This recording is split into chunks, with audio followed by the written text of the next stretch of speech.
शिवसेनेचे आमदार मंगेश कुडाळकर आपल्यासोबत आपण त्यांच्याशी बोलणार आहोत। डेअरी रोड या ठिकाणी जी जागा अडाणींना देतात त्याचा तुम्ही विरोध केला होता आणि इतरांनी सुद्धा धारावीमध्ये ज्या पद्धतीने विरोध केला होता, आता मात्र तसा विरोध होताना पाहायला मिळतोय का?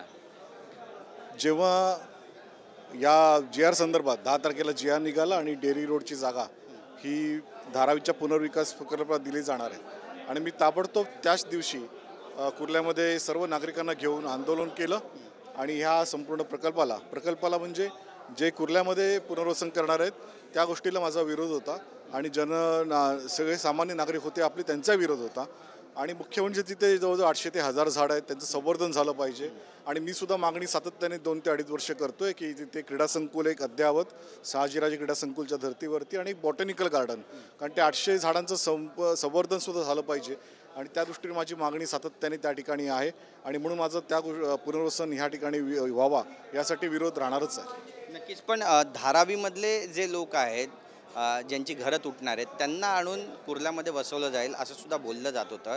याला विरोधही शिवसेना उभाटा पक्षाचे नेते करत होते। आदित्य ठाकरेंनी विरोध केला, उद्धव ठाकरेंनी विरोध केला, वर्षा गायकवाड यांनी सुद्धा विरोध केला होता। हा विरोध आताही कायम आहे असं तुम्हाला वाटतं का? नाही, ह्याच्यामध्ये आता पक्षीय राजकारण न आणता प्रत्येकाने ह्याच्यामध्ये एक पर्यावरणदृष्ट्या सुद्धा बघितलं पाहिजे कुर्ला, कारण हा जो संपूर्ण भाग आहे तो एक कुर्लेकरांचा एक श्वास आहे, चेंबूरकरांचा श्वास आहे आणि म्हणून लाखो नागरिकांशी निगडीत असा हा विषय आहे आणि त्याच्यामुळे निश्चितपणानं आपण सर्वांनीच त्याच्याकडे पर्यावरण दृष्टिकोनातून बघितलं पाहिजे। एकमेकावर हेवे दावे करणं किंवा राजकीयदृष्ट्या ह्याचा कसा फायदा घेता येईल असं बोलणं चुकीचं आहे। पूर्वी तुम्ही सत्तेत असताना धारावीसाठीच तुम्ही काम करत होतात आणि मग आता तुम्ही लगेच त्यांच्या विरुद्ध गेलात आणि पूर्वी तर अदानी विरुद्ध भाषा होती, आता अदानीच्या विरुद्ध आम्ही नाही आहोत अशा प्रकारची भाषासुद्धा आपली बदललेली आहे आणि त्याच्यामुळे ह्याच्यामध्ये राजकीय संशय किंवा काहीतरी स्वार्थ असावा असा एक संशय आहे।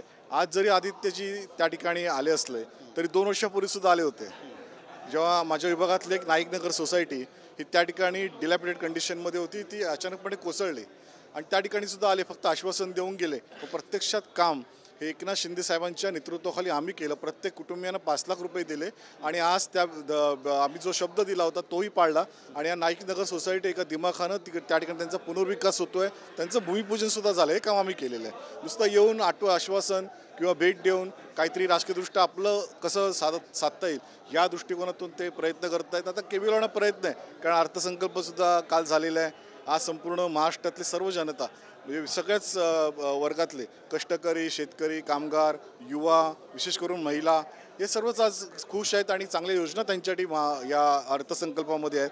त्यामुळे एक प्रकारे या विरोधी पार्टीचं आता एक प्रकार असं झालेलं आहे की काय करायचं आणि काय नाही, त्याच्यामुळे आता हे हेतू परस्पर काही आरोप करणं आणि आता राजकीयदृष्ट्या कुठे फायदा घेता येईल हे संधी साधणं हेच आता काम आहे त्यांचं। तुम्ही राजकीयदृष्ट्या फायदा घेता येईल का असं म्हणताय, त्यामुळे संकेत कुठेतरी असे आहेत का की तुम्ही शिवसेनेचे तिथले स्थानिक नगरसेवक आहात, त्यामुळे विरोध हा नेमका तुम्हाला आहे?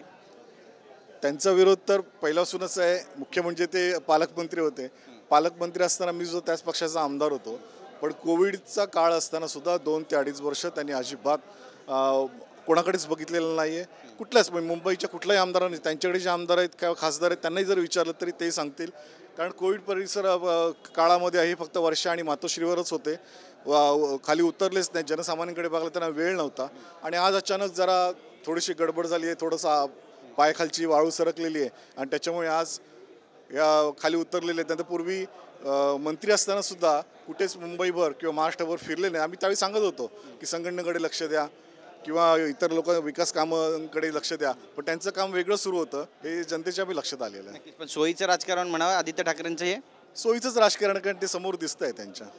त्याला विरोध कसा करणार मग तुम्ही? नाही, मी विरोध असा आहे माझा की मी जनतेबरोबर आहे, नागरिक म्हणून आहे, मी त्या विभागाचा जबाबदार नागरिक म्हणून सुद्धा आणि जबाबदार लोकप्रतिनिधी आहे आणि त्याच्यामुळे निश्चितपणानं जे काम नागरिकांसोबत घेऊन मला करायचं ते काम मी करणार।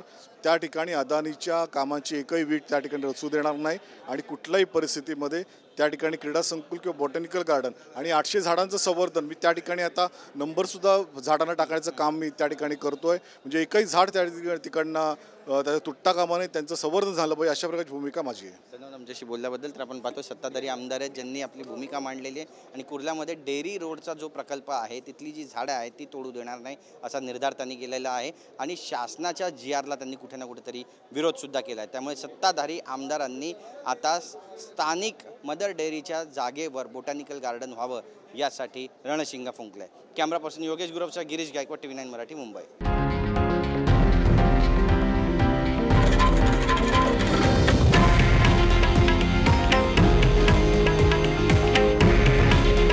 हे आहे देशातील नंबर 1 न्यूज नेटवर्क आणि आपण पाहत आहात TV9 मराठी.